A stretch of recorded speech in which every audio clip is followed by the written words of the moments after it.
নদিয়ারাজ কৃষ্ণচন্দ্রের সভাকবি ভারতচন্দ্রের অন্নদান মঙ্গল কাব্যে আন্দুলবাড়িয়া গ্রামের নাম উল্লেখ আছে। ভৈরব নদীর তীরে অবস্থিত এই গ্রামে অতীতে একটি নৌ বন্দর ছিল। এখন গ্রাম থেকে নদী অনেক দূরে সরে গেছে।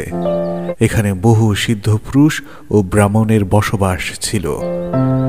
আন্দুলবাড়িয়া গ্রামের নবদাহ নামে একটি জলাশয় আছে।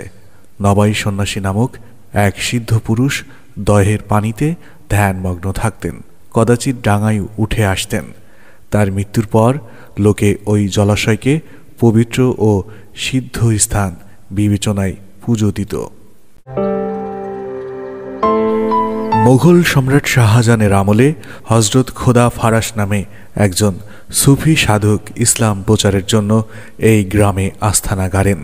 তার আসল নাম হজরত পীর আরশাফ আলী শাহ।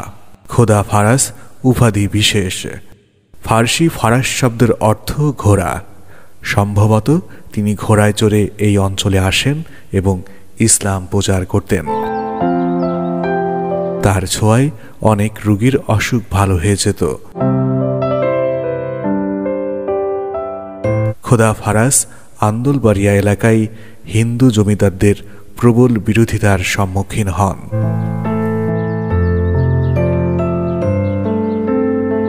আন্দুলবাড়িয়া ইউনিয়ন বাংলাদেশের খুলনা বিভাগের চুয়াডাঙ্গা জেলার জীবননগর উপজেলার একটি ইউনিয়ন। ভাষাতত্ত্ববিদ ডক্টর সুকুমার সেন তার বাংলা স্থাননামা বইয়ে আন্দুল শব্দের বিশ্লেষণ করেছেন এভাবে: প্রায় ৩৬.২ বর্গ কিলোমিটার আয়তনের আন্দুলবাড়িয়া ইউনিয়নের গ্রাম সংখ্যা ১৩টি। হাটদা, পাকা, অনন্তপুর, বাজদিয়া, করচাডাঙ্গা, বিদ্যাধরপুর, ঘুগরাগাছি, নিধিকুণ্ড, শাহাপুর, কুলতলা, নিচিন্দেপুর, ডুমুরিয়া ও আন্দুলবাড়িয়া।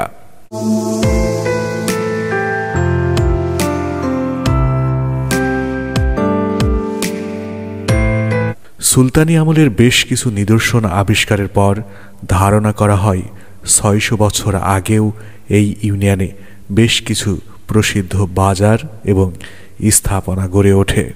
এখনও এখানকার বিভিন্ন স্থানে কিছু পুরাতাত্ত্বিক স্থাপনা দেখা যায়। খাজা পারিস সাহেবের মাজার ও ইবাদতখানা, করচাডাঙ্গার মন্দিরতলা, মিস্ত্রিপাড়া ঈদগাহের প্রাচীন ইমারতগুলি উল্লেখযোগ্য।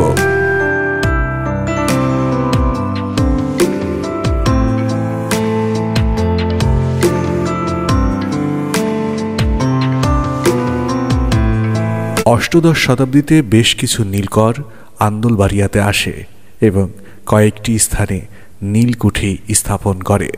দেশের বিভিন্ন অঞ্চলের মতো এখানেও নীলকররা অবর্ণনীয় অত্যাচার শুরু করে এবং চাষিদের নীল চাষে বাধ্য করে।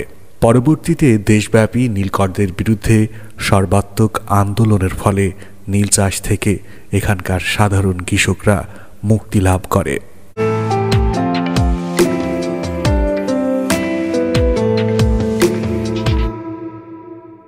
১৯০৩ সালে প্রকাশিত ব্যাপটিস্ট মিশনারি সোসাইটির একটি বইয়ে আন্দুলবাড়িয়ার নাম উল্লেখ আছে।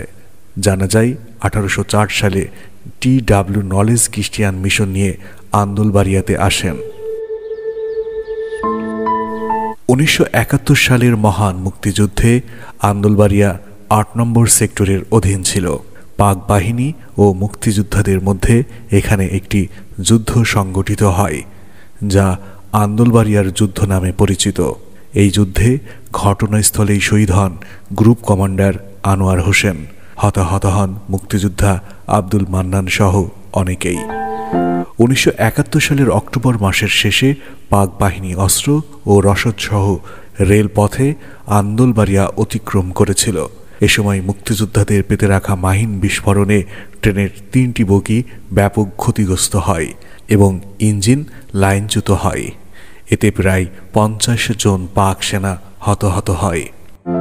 বাংলাদেশের স্বাধীনতা যুদ্ধ দলিলপত্রের একাদশ খণ্ডে ২রা ডিসেম্বর যুদ্ধ বার্তায় উল্লেখ আছে, মুক্তিবাহিনী জীবননগরের উত্তর পূর্ব অঞ্চলে আন্দুলবাড়িয়াকে শত্রুমুক্ত করেছে। আন্দুলবাড়িয়া আশরাফিয়া আলিম মাদ্রাসা, নিশ্চিন্তপুর সরকারি প্রাথমিক বিদ্যালয়, আন্দুলবাড়িয়া বহুমুখী মাধ্যমিক বিদ্যালয়, আন্দুলবাড়িয়া বহুমুখী বালিকা মাধ্যমিক বিদ্যালয়, আন্দুলবাড়িয়া কওমি মাদ্রাসা ছাড়াও অসংখ্য প্রাথমিক বিদ্যালয় রয়েছে এই ইউনিয়নে। এই ইউনিয়নের অর্থনীতি মূলত কৃষি নির্ভর। এখানে ধান, ভুট্টা, আলু, পাট সহ বিভিন্ন ফসল উৎপাদিত হয়। মরিচ, ধনিয়া পাতা, হলুদ সহ বিভিন্ন ধরনের মশলা, ডাল বীজ, তেল বীজ ইত্যাদি ফসলের জন্য এই অঞ্চল প্রসিদ্ধ। বর্তমানে আম, কাঁঠাল এবং লিচুর পাশাপাশি পেয়ারা, পেঁপে, বরই, লেবু এবং ড্রাগন ফলের ব্যাপক চাষ লক্ষ্য করা যাচ্ছে। পাশাপাশি সবজি চাষেও এখানকার কৃষকরা সফলতার পরিচয় দিয়েছে। বিখ্যাত সাহিত্যিক সুরেন্দ্রমোহন চট্টোপাধ্যায় এই ইউনিয়নের অনন্তপুর গ্রামে জন্মগ্রহণ করেন। তিনি পুরোহিত দর্পণ প্রণেতা হিসাবে বিখ্যাত। তার প্রকাশিত বইয়ের সংখ্যা প্রায় অর্ধ শতাধিক। আধুনিক বাংলা সাহিত্যের প্রথম দিকের উপন্যাসিক ছিলেন তিনি। চুয়াডাঙ্গা জেলার প্রথম পত্রিকা নবনলিনী তিনি প্রকাশ করেন 1885 সালে। বাল্যবিবাহের কুফল নিয়ে সুরেন্দ্র নলিনী উপন্যাস রচনা করে উপন্যাসিক রামনকৃষ্ণ চট্টোপাধ্যায়। তার এই উপন্যাস 19 শতকে নারী মুক্তি আন্দোলনে গুরুত্বপূর্ণ ভূমিকা রাখে। রামন সিংহ চট্টোপাধ্যায় এই ইউনিয়নের অনন্তপুর গ্রামের বাসিন্দা। আমাদের পরবর্তী ভিডিও অনন্তপুর গ্রাম নিয়ে